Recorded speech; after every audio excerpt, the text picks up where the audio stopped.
Welcome to the 9th annual Spirited Awards at Tales of the Cocktail. Of course, I'm kicking everything off with Mr. and Mrs. Cocktail.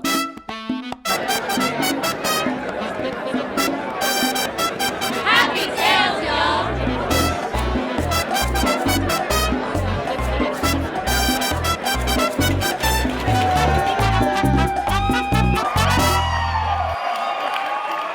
I'm excited because this year the humor has always been a little bit mean, and I heard the groans in the audience. And so this year, I'm going to try and be as positive as possible, which is still really difficult for a curmudgeon like me. You are English. Yeah, so maybe from my English friends, I'll be like too positive and still too negative from my American friends, who knows. Of all the award shows I've worked on, this is the most fun. This is more fun than the Emmys. This is, I'll deny this in public when I get back to Hollywood, but this is much more fun than the Emmys. In the Emmys, you can't wait for a commercial break to get to the bar. Here they put the bar on stage with you.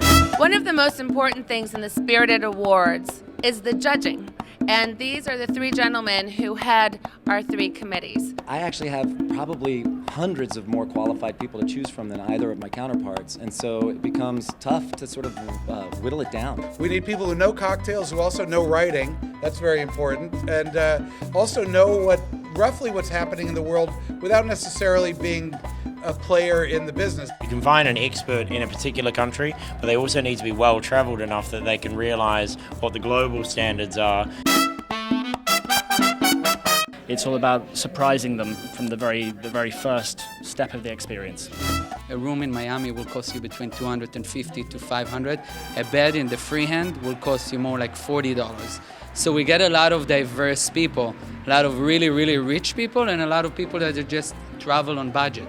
So basically, you guys just have a lot more fun than the average hotel bar, is what you're trying to say. How receptive are consumers to cocktail pairing dinners at your restaurant? I mean, more than accepting. I mean, at a certain point a few years ago, they became demanding. I use our chefs all the time to help us source new, unique, local ingredients. We don't have any classics on the menu. Everything's homemade. We spend about 8-9 hours a day prepping. So cocktails is a big thing for us, like massively. It's one of the only Amaro or Mari in the category that has such a spice orientation coming from the aromatic bitters inside of it. We're not born into this, we're made, and a lot of people made me, and I thought I might win, but I had no idea that I did. So I'm gonna get on Twitter and thank a lot of people right now. I really wanted to find a single individual out there that represented kind of everything that's pure about what we do and make an attempt to change his life. That's so beautiful. All right,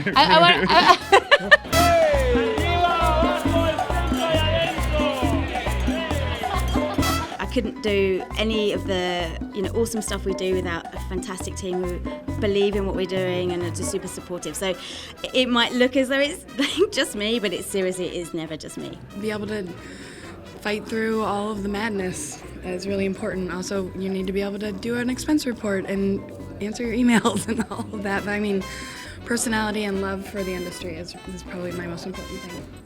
It's always been about integrity in San Francisco. Integrity is what we do, and that's always going to be what San Francisco does, and I don't think we do anything better.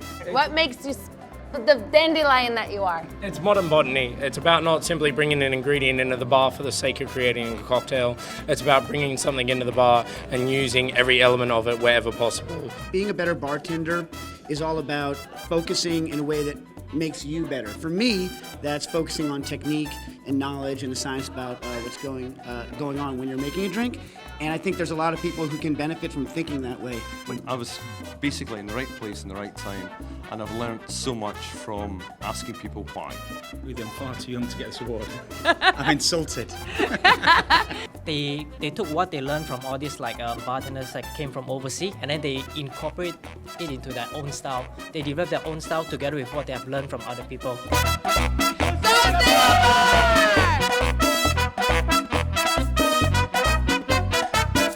We've got very, very, very long-standing regular customers who we don't have to act pretentious around, and that they are all we come to work for.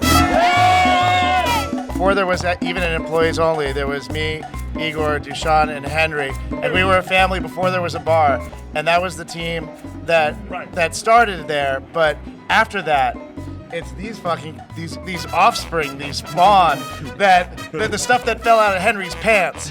I think that bartending is absolutely the most. It can prep you for anything because it is all of everything but in high intensity all at once. Yeah. You have to be yourself, but much more yourself. It's taught me how to greet people. It's taught me how to put on a good face when things are bad.